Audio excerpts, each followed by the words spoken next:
बुरी आदत को छोड़ने में टाइम लगता है और एक प्रैक्टिस ही ऐसी चीज़ है जो कि आपको काफ़ी हेल्प कर रही होती है। अस्सलाम वालेकुम everyone, welcome to my channel. आज का टॉपिक बड़ा इंटरेस्टिंग है और बहुत सारे लोग इस चीज़ से गुजर रहे होते हैं। मैंने सोचा क्यों ना इसके ऊपर बात की जाए, साथ साथ आप मेरा व्लॉग भी इंजॉय करें।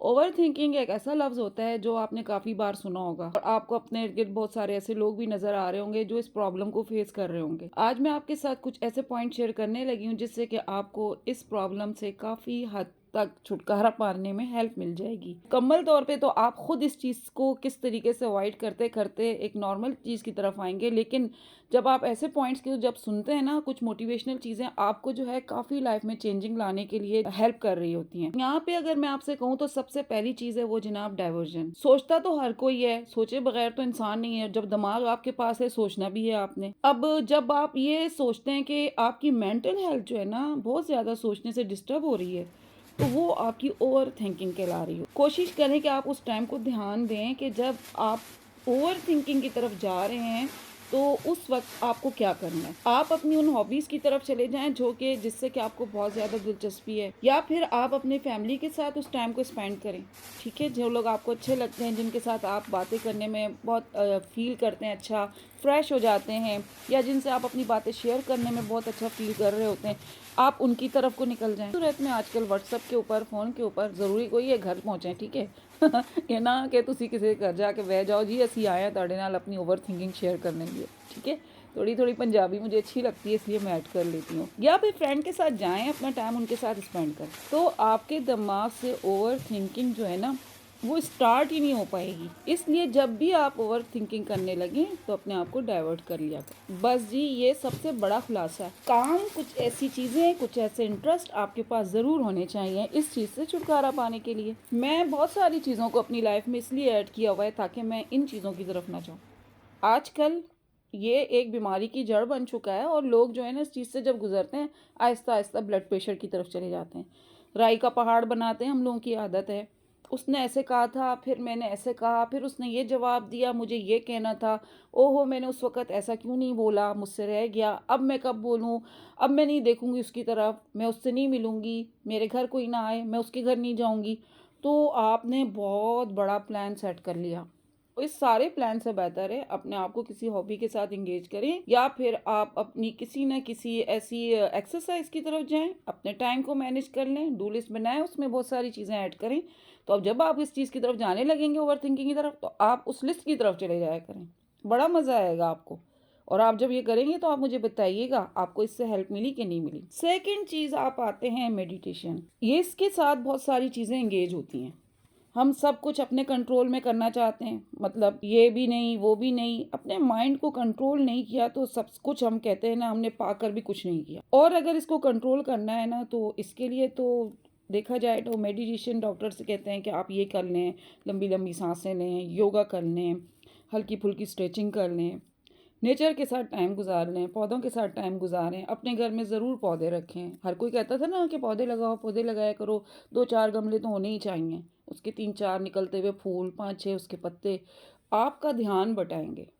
आप भरपूर तरीके से उसके देखते रहोगे, पानी दोगे, आपको लगेगा आपका पौधा मुरझा रहा है या आपका पौधा जो है खिल रहा है, आपका पौधा ग्रो कर रहा है, तो उसके अंदर आपका ध्यान लगा रहेगा। तो आपके पास इतना टाइम तो होना चाहिए कि आप एक 3-4 इस तरह के पौधे घर में रखें। नहीं तो मनी प्लांट सबसे प्यारा लगता है मुझे, मैंने अपने घर में जगह जगह बॉटल्स में डाल के इसीलिए रखा हुआ है कि मैं उनको देखती हूँ, मुझे अच्छा लगता है।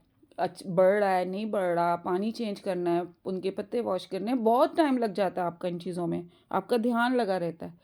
और अगर मैं कहती हूँ मुसलमान है अल्हम्दुलिल्लाह, सबसे पहली चीज़ वज़ू कर लिया कर। अगर आप वज़ू और पाकीज़गी की बात करते हैं ना तो आपके करीब से कोई ऐसे ध्यान नहीं गुजरेंगे जो आपको नेगेटिविटी की तरफ लेके जाएंगे। अगर आप बावज़ू रहते हैं तो आपके, मैं कहती हूँ, बहुत सुकून में आएंगे आप।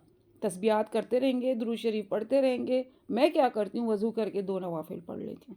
मेरा पूरा का पूरा ध्यान अल्लाह पाक की तरफ चला जाता है, क्योंकि मैंने उससे बातें करनी है, मैंने उसी से मांगना है, उसी के सामने सजदे करने हैं। सारा कुछ आपका रह जाता है और सारा ध्यान आपका जो है अपने इबादत की तरफ निकल जाता है। तो मेडिटेशन करें, पौधों की तरफ जाएं, योगा करें, वज़ू करें, नवाफ़िल पढ़ें, आप ओवर थिंकिंग की तरफ जा ही नहीं सकेंगे। नेक्स्ट आते हैं एक्सेप्टेंस। एक्सेप्ट नहीं करते लोग। आपके अंदर अच्छाइयाँ भी हैं, बुराइयाँ भी हैं, उन सब के साथ आप खुद को एक्सेप्ट करें। जब तक आप इन चीज़ों को नहीं करेंगे ना अपनी लाइफ में, मतलब कि हर बंदा ये कहता है मेरे अंदर कोई बुराई ही नहीं है, अशरफुल मखलूक़ात तो अल्लाह पाक ने बनाई है, लेकिन साथ में गुनाह सवाब सारे रास्ते भी दिखाएं।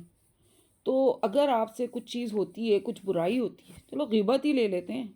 99% हम सब इस चीज़ में शामिल होते हैं और हमें अंदाज़ा नहीं होता है। किसी से छोटी सी नोक झोंक हुई, उसकी बुराई दूसरे से शुरू की, तो ये क्या है, गिबत ही हुई ना। उसकी बुराई उससे कर लें आप, वो गिबत नहीं होगी। वहाँ आप अच्छे नहीं बनेंगे, फिर आप बुरे कहलाएंगे, तो आप बुरे भी नहीं कहलाना चाहते। तो कुछ लोग होते हैं फास्ट फॉरवर्ड बात कर लेते हैं, वो कम लोगों को पसंद आते हैं, वो अच्छे नहीं लगते लोगों को।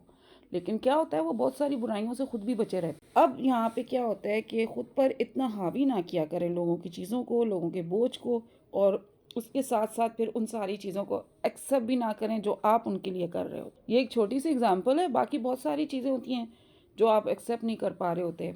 जैसे कि आपको कोई कहता है आपको ये नहीं आता, अब आपको नहीं आता तो बोल दें नहीं आता, मैं सीखूंगी, मैं करूंगी, इम्प्रूव करूंगी।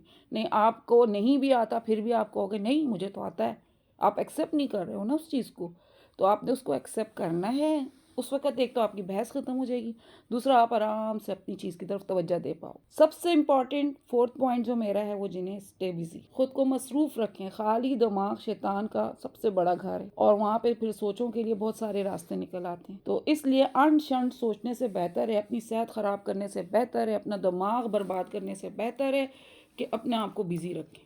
अब चाहे आप उसके लिए ऑनलाइन क्लासेस लें, चाहे आप उसके लिए शॉर्ट कोर्सेज करें, चाहे उसके लिए आप जो है सपोज़ चले रमज़ान आ रहा है, रमज़ान की प्रिपरेशन, सिर्फ मैं ये नहीं कहती कि दही बड़े फुल्की बेसन पकोड़े, रमज़ान की प्रिपरेशन असल में हमने इंगेज कर ली है इन सारी चीज़ों के साथ, कि अफ्तार के साथ। नो डाउट अफ्तार बहुत अच्छी चीज़ है, अफ्तार बड़ी बारोनक चीज़ है, लेकिन रमज़ान की जो दूसरी तैयारियां होती हैं जो कि असल इबादत हैं, जैसे रजब के महीने से ही हमें अंदाज़ा होने लगता है कि हमारी रमज़ान की तैयारियां शुरू हो रही हैं। तो रमज़ान की तैयारी क्या कि दौरा कुरान करना है, हमने कुरान पाक की तफासीर देखनी है, हदीस की तरफ जाना है, और जो नहीं आता है तजवीज़ सीखनी है, कुरान के अल्फाज गलत पढ़ रहे हैं उनको सही करना है। तो ये तैयारी करें, इसकी तरफ ध्यान दें, अपनी एक लिस्ट बनाएं, डायरी में लिखें मेरी ये चीज़ें हैं जो पूरे साल में नहीं कर पाई या मुझसे रहने लग गई हैं, तो मैं इन चीज़ों की तरफ आऊँगी और मैं अपने आप को इस तरीके से डाइवर्ट कर लूँगी, मेरी बहुत सारी चीज़ें बेहतर हो जाएंगी। कहाँ रहेगा आपके पास ओवर थिंकिंग का टाइम। आई होप आपको मेरी आज की वीडियो पसंद आई होगी। वीडियो पसंद आए लाइक शेयर एंड सब्सक्राइब करें और दें मुझे इजाज़त। दुआओं में ज़रूर याद रखिएगा। मिलते हैं नेक्स्ट वीडियो में। टिल देन फी अमानिल्लाह।